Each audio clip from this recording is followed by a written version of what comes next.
मैं आपको मेहनत मजदूरी नहीं करने दूंगा, आपका काम हम बंद करवा दूंगा। मेरे को डेली कोई ना कोई नोटिस झूठे फर्जी केस में फंसाने की बात करते रहते हैं। ये जी मेरे तो दुकान सील करने का नोटिस करा दिया इन्होंने जो है। हाँ, वो कहते हैं कि जी मैं तो आपका काम बंद कराना है मेरे को, बस मुझे तो ये वो मेरे को ये बोलते हैं कि मैं तेरा काम बंद कराऊंगा, तू जो मर्जी जिस मर्जी के पास चला जा, मैं तेरा काम बंद करवा के छोड़ूंगा जो है।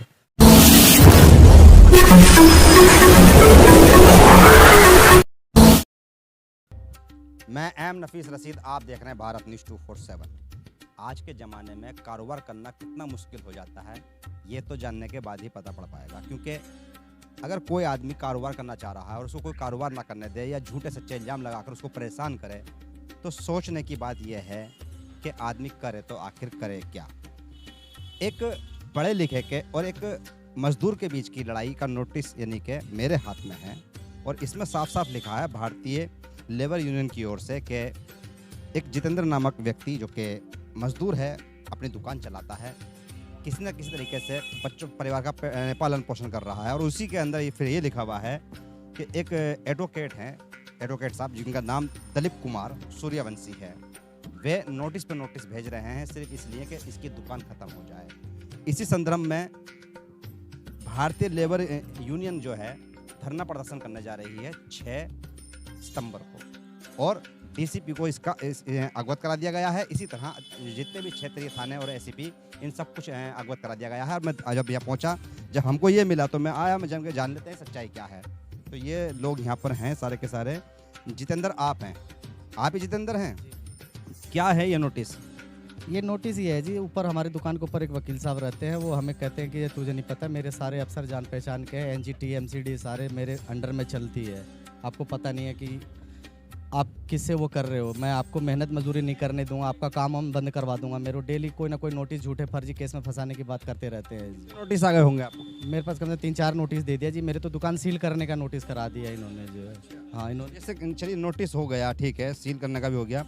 कोई एमसीडी से या दिल्ली पुलिस से आपके पास कोई आदमी पहुंचा? नहीं आया जी, मेरे पास कोई नहीं आया, आज तक के कोई भी नहीं आया जी, कोई भी नहीं आया मेरे पास। कोई लड़ाई झगड़ा हुआ है? नहीं, मैं तो बोलता नहीं जी, मैं तो बहुत सीधा आदमी, मैं तो किसी से बात ही नहीं करता, कुछ भी नहीं कहता हूँ मैं तुझे। ऐसी क्या परेशानी है आपको? मुझे नहीं पता सर क्या परेशानी है उनको। वो कहते हैं कि जी मैं तो आपका काम बंद कराना है मेरे को, बस मुझे तो ये कहना। वो मेरे को ये बोलते हैं कि मैं तेरा काम बंद कराऊंगा, तू जो मर्जी जिस मर्जी के पास चला जा, मैं तेरा काम बंद करवा के छोड़ूंगा जो है। वजह क्या है इसकी? अब उनको पता नहीं मुझसे क्या दिक्कत है। वो कहते हैं कि मैं तेरे को यहाँ काम ही नहीं करने दूंगा। क्या पता कि अपनी है? दुकान मेरी अपनी है जी, मैंने उसके लिए एमसीडी से लाइसेंस भी ले रखा है, और स्किल इंडिया से भी मैंने ले रखा है, अपना जो बेल्डर का सर्टिफिकेट है, लेबर डिपार्टमेंट से भी ले रखा है मैंने, और बाकायदा कागज मेरे पास सब कुछ है। उसके होते हुए भी मेरे को ना इतना पड़तालन किया जा रहा है जिसका कोई जवाब नहीं है। यूनियन आपके साथ में खड़ी हुई? यूनियन मेरे साथ खड़ी है। उन्होंने कहा कि जी कैसे काम बंद करवा देगा, हम भी देखते हैं कैसे काम बंद करवा देगा। 6 तारीख को जो धरना देने की बात कर रहे हैं डीसीपी ऑफिस के सामने, तो यूनियन के साथ मिलकर देंगे? जी बिल्कुल, उनके साथ देंगे जो है, यूनियन के साथ देंगे जो है। और जानना चाह रहा था मैं कि ये जो मान लीजिए, चलिए मान लो आप बिल्डिंग का काम करते हैं, क्या काम करते हैं? अब मैं आर्यन फैब्रिकेशन का काम करता हूँ, गेट ग्रिल का जो है, गेट बनाता हूँ मैं जो। धमकी दी जाती है फैक्ट्री के नाम से? हाँ, फैक्ट्री के नाम से मेरे पास चालान भेजा हुआ है। दिखाइए जरा, ये पीछे थोड़ा सा दिखाइए, ये फैक्ट्री नज़र आ रही होगी। फैक्ट्री में भाई कम से कम 3 आदमी चाहिए। कितने लोग काम करते हैं आपके पास में? फैक्ट्री में मेरे पास एक मैं होता हूँ, 1-2 लड़के और होते हैं जो। फैक्ट्री नहीं कह सकते हैं, जब 1-2 आदमी ये काम कर रहे हैं, काम यहीं करते हो सारा का सारा, या घर जा जाके भी करते ना साइड पे भी जाके कुछ काम करते हैं। जरूरी नहीं है कि सारे काम यहीं करते हैं हम, कुछ काम यहाँ कर लिया, कुछ काम साइड पे जाके करते हैं। ये जो सिलसिला है धमकी देने का, नोटिस देने का, अंदाजन कब से शुरू हुआ? ये तो 2016 से ही मेरे को मतलब कह रखे कि तेरा काम बंद करवा दूंगा। मैं तो ऐसे हाथ पैर जोड़ जोड़ के जैसे तैसे करके कभी किराए पे लेता हूँ। जब किराए पे लेता हूँ तो किराया नहीं दे पाता हूँ, तो वहाँ ताला लगा देते हैं। तो फिर मैं अपने घर का सोना वोना बेचता हूँ, फिर उनको किराया देता हूँ, फिर कोई नया अड्डा ढूंढता हूँ, फिर वहाँ पे जाता हूँ। ये सिलसिला ऐसे ही चलता रहा। मेरा तो एकदम बिल्कुल, मेरे पास सारे है, मैं आपको दिखाऊंगा। मैं अब सारे गोल्ड वोल्ड सब मेरे घर का नीलाम हो गया अभी मुथूट में। मैं जी घर तक के मेरा बर्बाद हो गया। उसके भी मैं आपको दिखा सकता हूँ, मेरे को थाने गए एक आध बार? नहीं आप? जी थाने में एक बार जब मैंने कंप्लेंट करा था, मैंने मोदी साहब को भी कंप्लेंट किया था, माननीय गृह मंत्री जी को भी मैंने लिख के दिया था, और भी बहुत सारे सरकार महकमे में दिया था, पर कहीं से कोई कार्रवाई नहीं हुई। बस एक बार खाली पांडवनगर थाने में बुला के बैठाया गया, और बुला के बस वहीं ख़त्म कर दिया। उसके बाद कोई कार्रवाई नहीं हुई इसको।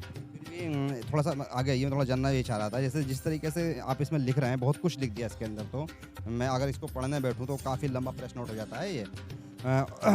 इसे हम फिर भी पढ़ के दिखाएंगे, सुनाएंगे और ये जानेंगे थोड़ा और भी बातें, क्योंकि इसमें आपने वकील साहब का भी, जो दिलीप वकील यानी दिलीप कुमार वकील हैं, उनका भी नंबर जारी किया है। इनसे भी मैं बात करूंगा। और जानना मुझे यही था कि भाई जैसे कि अक्सर ऐसा होता है कि पड़ोसी में झगड़ा हो जाता है, उसी का होता है। मेरा तो मैं आज तक कभी किसी को नहीं बोलता, इनको तो क्या, मैं आज तक मेरा किसी से भी झगड़ा नहीं हुआ। मैं पिछले 20 साल से यहाँ दिल्ली में हूँ, मेरा किसी से कोई झगड़ा नहीं हुआ आज तक। में कितने लोग हैं? मेरे परिवार में मम्मी हैं, पापा भी आज मेरे गुम हुए पड़े 6-7 साल हो गए, उनका भी कोई साया नहीं है मेरे ऊपर। और मेरा एक बेटा है, वो वहाँ पढ़ता था, राजस्थान में पढ़ता था। मेरे को इस दुकान को बंद कराने के चक्कर में मैं बेटे को वहाँ से लाके और मैंने यहाँ सरकारी स्कूल में एडमिशन कराना पड़ गया। मेरी छोटी एक गुड़िया है, एक बिटिया और है, और मम्मी और अब वाइफ है। हमारे घर में इतने लोग हैं। कोई तो परेशानी सामने आई होगी कि भाई वकील साहब को आपसे क्या परेशानी है? कुछ भी परेशानी है, वो बस वकील है सर, वो वकील है, मैं मजदूर हूँ। वो पढ़े लिखे आदमी है, मैं हाथ का दरकार आदमी हूँ। जो वो तो कहते हैं मैं काम आपका बंद करवा के छोड़ूंगा, चाहे आप जो मर्जी कर लो, जिस मर्जी के पास चले जाओ। हाँ, अब मेरी तो इतनी पहुँच तो है नहीं वकील साहब का कि NGT MCD सब उनके हाथ से चलती है, जो मेरे पास तो इतनी पावर है नहीं। कैसे कह सकते हो आपको उनका हाथ से चलती है? उन्होंने कहा आपसे? उन्होंने कहा है सर मेरे को कि आप जानते नहीं हो, मेरे पास तो दुनिया आती है मेरे पास। किस कोर्ट में वकील है? ये कड़कड़डुमा में है। हाँ, कड़कड़डुमा में है जी। ये सब हाँ मेरे पड़ोसी। क्या नाम है आपका?